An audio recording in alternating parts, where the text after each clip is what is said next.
Wherever you are, welcome to another of my takes on China. And this is one of the most incredible pieces of news to hit UK media in recent weeks, and that of the two Christophers. Christopher Berry, a former teacher, and Christopher Cash, a parliamentary researcher.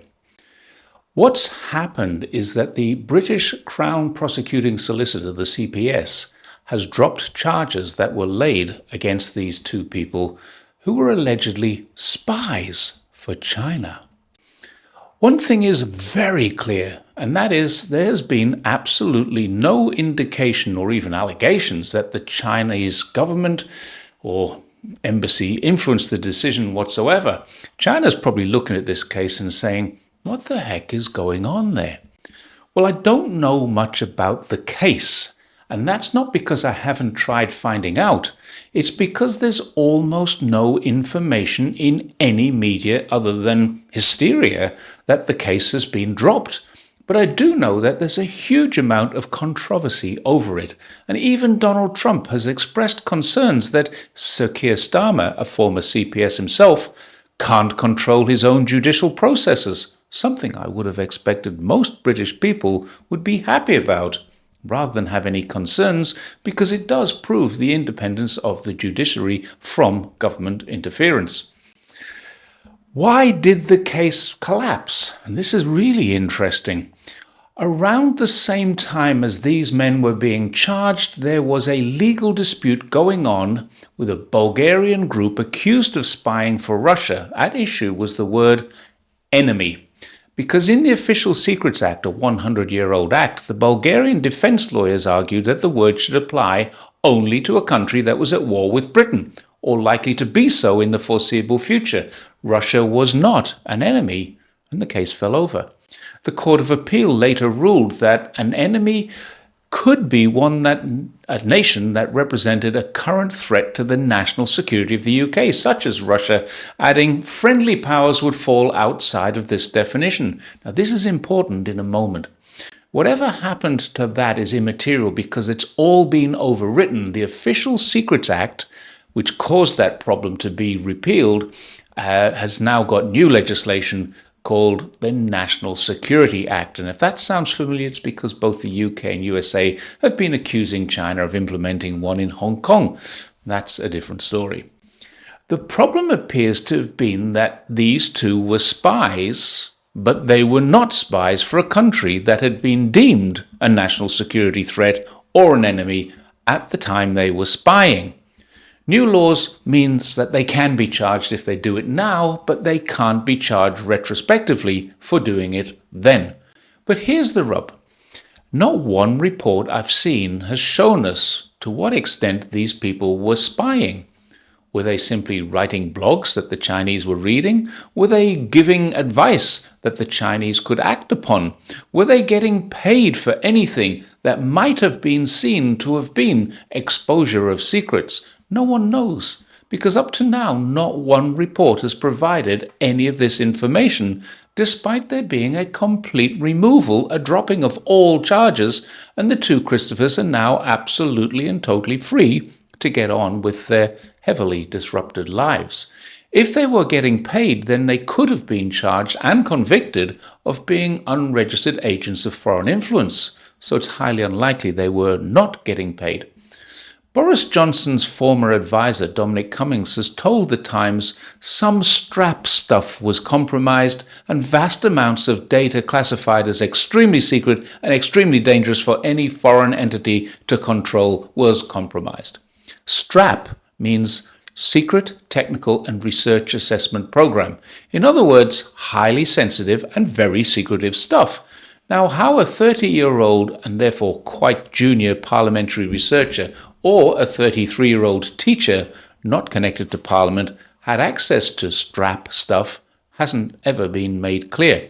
Now, what this looks like is a McCarthyistic plunge into an abyss of persecution under the current government. Previous Foreign Secretary David Lammy, Chancellor of the Exchequer Rachel Reeves, and the Prime Minister's National Security Advisor Jonathan Powell have all recently visited China. Starmer himself is being accused now of Beijing influence, because he's looking to reset the UK's abysmal trade record and restart the economy after years of stagnation caused by Brexit, then COVID, and then tensions with Europe, and then the US. China is most definitely a lifeline for him, not a threat to the UK, but media opposition and much of the misinformed public do not believe that. Let me show you how this misinformation works at the highest level of government, using myself as an example. Now imagine my own position. I'm a former British police officer, which in the UK should give me some degree of respect. I'm well trained, I'm capable, I'm experienced, I've been a business leader, having reached the position of general manager of a division of a British company based in Australia. I have postgraduate qualifications in cross-cultural change management, and I've lived 2 decades in China. So if you want a mature, experienced person with some knowledge of China to offer advice on how to deal with China, I'd expect someone like me would at least reach a shortlist and probably get the job. But under the current political environment, what chance would I have? I'm well known online for my opinions of China, and I strongly believe that China is not a threat to the United Kingdom. I'm fairly certain I wouldn't get the job. I wouldn't get a look in, because it's not opinions like mine that they're seeking. It's opinions that conform to the narrative. People who have opinions that do not are on the outer. I don't know how much more serious this can get. The Prime Minister of the United Kingdom is currently being accused of pro-China influence because he's trying to reset his economy, and the world's largest economy is China. And because he won't identify China as a threat, because there is no actual evidence that it is one, he's in trouble. And this is why I describe the situation as an abyss of persecution. The US and its insidious pecuniary media, intelligence and community interests will hammer away at the Prime Minister of a supposedly allied sovereign nation until he admits he can't deal with China. And if he ever does that, the UK economy will collapse as a result. I can't say if Western leaders are interested in even hearing what I have to say, but I can say this. If they were to listen to me, both they and I would be labeled traitors right now, not because we're doing anything to harm our country's interests, but because the US has instilled this overarching fear that China is a threat. Since McCarthy, they've wanted us to believe that communism is evil, and for a million different reasons, they'd all be wrong. But despite all my experience, my qualifications, they won't listen to people like me. Is it possible that the 2 Christophers were simply stating what, to me and anyone else who knows China, is obvious? Cash was previously employed as a researcher for Alicia Cairns, who has served as the chair of the Foreign Affairs Committee and was involved with the UK Parliament's China Research Group, CRG. She should want these opinions. Was he a researcher who had found China to be less threatening than first believed and reported as such?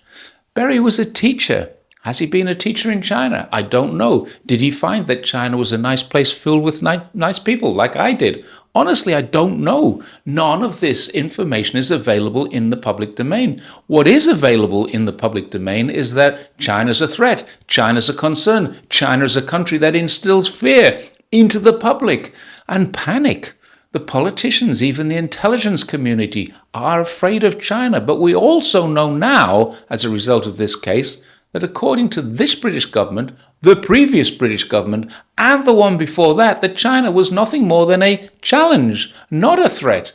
And if we were to go back to 2015, when Xi Jinping and David Cameron shared a beer together, there was a golden age coming. It just never arrived. What changed was that people stopped listening to proper experts and started listening to paid informants, biased media, dubious academics. And then when anyone stepped outside of their narrative, they were labeled spies and dangers to national security. We live in a very strange world indeed. Freedom of expression is only allowed when it meets the narrative that the United States Department of State approves of. Everything else, including this video you're watching, is a threat to that narrative. So normally when I ask all my viewers to share, like this, spread it widely, if you think this will get you into trouble, please don't share it, don't like it. If you have any concerns, watch it and know that the Western world has reached a point where our opinions, if they are different, are dangerous to their narrative. Thanks once again for watching my take on China. I will see you next time. Bye for now.